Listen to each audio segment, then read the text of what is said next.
निजीकरण का इस देश में बड़ा विरोध हो रहा है। सरकार कुछ चीज़ों का निजीकरण कर रही है। निजीकरण का मतलब प्राइवेट सेक्टर और सरकार, कुछ डिपार्टमेंट सरकार चलाती है, सरकार के कर्मचारी चलाते हैं, और कुछ चीज़ें प्राइवेट सेक्टर चलाता है। दोनों में मूलभूत अंतर क्या है? क्या कार्य क्षमता का एम्प्लॉइयों में अंतर है, सैलरी का अंतर है? सारी चीज़ों को अगर कैलकुलेट किया जाए तो आदमी सरकारी कर्मचारियों से परेशान है, इसलिए कि एक तो घूस का मैटर है, पैसे का लेन देन का मैटर है, डिले का मैटर है, टालने का मैटर है। जबकि प्राइवेट सेक्टर में किसी भी चीज़ को करने के लिए टाइमली वो लोग बाउंड होते हैं या टाइमली वो लोग करने की कोशिश करते हैं।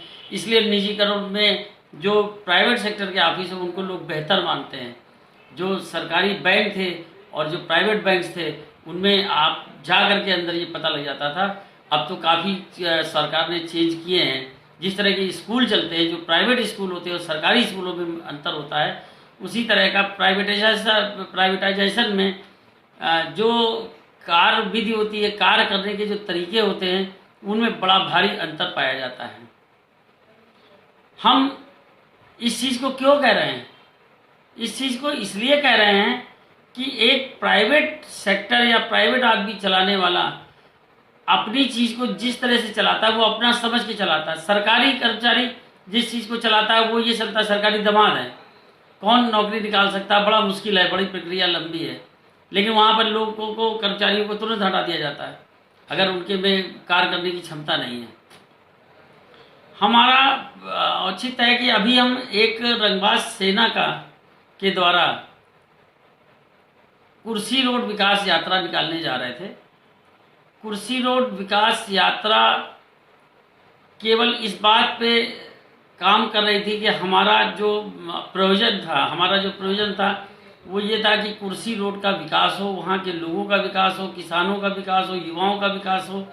क्योंकि ये एक रोड ऐसी है कि पूरे लखनऊ में अनडेवलप्ड है, सिंगल रोड है, और ना यहाँ कोई फैक्ट्री है, ना कोई इंडस्ट्री है, ना कोई बाहरी गवर्नमेंट की योजना है। इसके लिए हम लोगों के रंगबाज सेना ने, हम लोगों के संगठन ने, जो सामाजिक कार्य करता है, एक रैली का आयोजन किया था।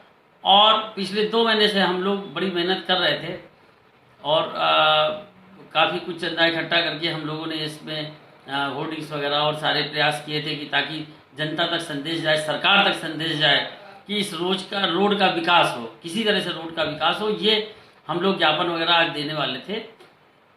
15 तारीख को डीएम साहब को हम एप्लीकेशन खुद अपने हाथ से दे के आए हैं। सैटरडे था, उनके घर पे दे आए थे जा करके 15 तारीख को। 17 तारीख को एसडीएम साहब के कार्यालय में हम दे आए। 2 दिन लगातार मैं गया, एसडीएम साहब आए नहीं। एसडीएम साहब आए नहीं। तीसरे दिन उन्होंने उस पर मार्किंग की। जब मार्किंग की तो फिर सीओ साहब के यहाँ गई, सीओ साहब के पास से फिर इंस्पेक्टर के पास गई, इंस्पेक्टर बड्डूपुर जहाँ से रैली निकलनी थी वहाँ से फिर ये एप्लीकेशन एक दूसरे थाने से में गई, कुर्सी थाना जिसको कहते हैं, वहाँ के इंस्पेक्टर के पास गई। जब वहाँ से भी हम लोगों को कोई सूचना नहीं आ रही थी। कल आज मेरी रैली थी। आज रैली को 2 बजे से 4 बजे तक का कार्यक्रम हमारा 5 बजे तक था और 2 बजे से पहले कोई सूचना नहीं। फिर मैंने प्रयास करके इंस्पेक्टर को बुलाया, सीओ को बुलाया, सारे लोगों से बात किया। तो कल एसडीएम साहब से मेरी बात हुई, उन्होंने कहा कि आप इस तरह की प्रक्रिया कर दीजिए, आपका हो जाएगा। आज सीओ साहब से बात हुई तो वो कह रहे हैं कि आपकी परमिशन नहीं हो पाई और ना हो सकती है, आप इसको आप अपनी रैली को कैंसिल कर दीजिए। तो मैंने कहा क्या कारण है? कहने लगे वहाँ पे मंदिर मस्जिद तोड़ी गई है और थोड़ा सा ये दिक्कत है, कोरोना है और रैली वो निकालेंगे तो आपका ये प्रॉब्लम होगी, वो प्रॉब्लम, दुनिया की प्रॉब्लम लेकर के पुलिस ने परमिशन नहीं दी तो नहीं दी।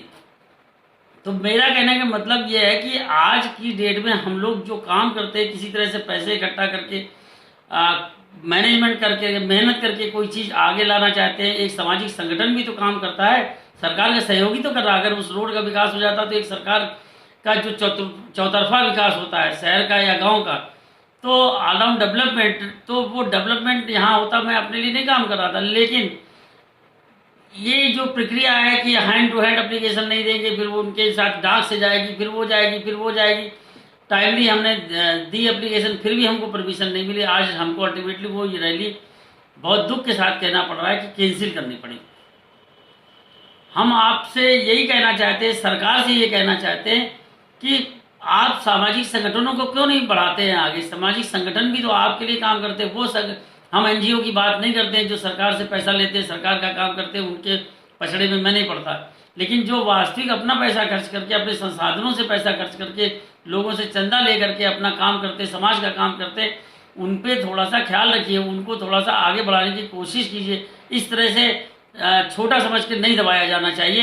कल अखिलेश यादव की साइकिल रैली थी सीतापुर रोड पे, पूरा शहर जाम था, 5-5, 6-6 घंटे तक जाम। तो कितने पंडाल लगे थे, एक भी मास्क नहीं। हम लोगों ने 500 मास्क खरीदे, सैनिटाइजर खरीदा, और सारी हम लोगों की तैयारी थी कि कोरोना के जो कानून है उनका पालन करते हुए हम लोग ये काम करेंगे। लेकिन बहुत कष्ट हुआ, बहुत दुख हुआ कि ये रैली को कैंसिल कर दिया। उसके बाद की डेट भी नहीं अभी पता है कि कब ये देंगे। लेकिन फिर भी मैंने 10 अप्रैल होली के बाद की तारीख सोची है। अब कोरोना 144 लगी, धारा 144 लगी हुई है। वो तो ये कहेंगे 5 आदमी ज़्यादा, सीधे उठा के बंद कर देते हैं। अरे भाई, बंद करने की बात क्या है। हम लोग जब पालन करके, कोरोना के नियमों का पालन करके, आपकी सारी बातें करके, जिम्मेदारी लेके वो काम करने के लिए प्रयास कर रहे हैं और आगे बढ़ रहे हैं, तो आपको भी इस चीज़ पे ध्यान रखना है कि शासन प्रशासन की जो ये कार्यशैली है शिथिलता वाली, कोई अल्टीमेट नहीं, कोई सूचना नहीं। अरे भाई, आदमी कोई भी काम कर रहा है, आपसे परमिशन मांग रहा है, और आप परमिशन के लिए उसको मना करिए कि हम करेंगे या नहीं करेंगे, आपको परमिशन मिली या नहीं मिली। तो मेरी विनती फिर एक बार और है सरकार से कि इस चीज़ पे ध्यान दे। और मैं इस माध्यम से फिर से कहना चाहता हूँ, कुर्सी रोड के विकास पर ध्यान दे। कोई इंडस्ट्री नहीं है वहाँ के, बेरोजगार कुछ भी नहीं करते हैं, बेचारे शहरों में जाते हैं, दूसरे शहर में या लखनऊ में काम करने के लिए जाते हैं। किसानों के ज़मीनों के भाव भी वैसे ही हैं, दुनिया की प्रॉब्लम है। और सड़कें भी सिंगल रोड है, जबकि सब हाईवे 6 लेन रोडें बनती चली जा रही हैं। तो स्टेट हाईवे होने की वजह से है, या सेंट्रल गवर्नमेंट का हाईवे, NH हाईवे है, तो उस पर आप थोड़ा सा ध्यान दीजिए और उस रोड के विकास पे ध्यान दीजिए। और हम प्रयास कर रहे हैं कि अगले अप्रैल में 10 तारीख को ये रैली पुनः हो, और जिसके लिए जिनको हमने बुलाया था, गांव-गांव से लोग आ रहे थे, कुर्सी से लोग आ रहे थे, बाहर से भी लोग आ रहे थे। जो लोग पहुँचे और जिन तक ये संदेश नहीं पहुँच पाया है, या हमने और भी माध्यमों से भेजा है, फ़ोन से भी मना किया है, उनसे मैं हाथ जोड़ के क्षमा याचना करता हूँ, क्षमा चाहता हूँ कि इसके लिए जैसे कि हमें कष्ट हो रहा है, आपके आने से कष्ट हो रहा है, आपके उस कार्यक्रम ना होने से कष्ट हो रहा है, तो आप भी थोड़ा कष्ट उठा रहे हैं, तो उसके लिए हम आपकी क्षमा प्रार्थी हैं। Thank you.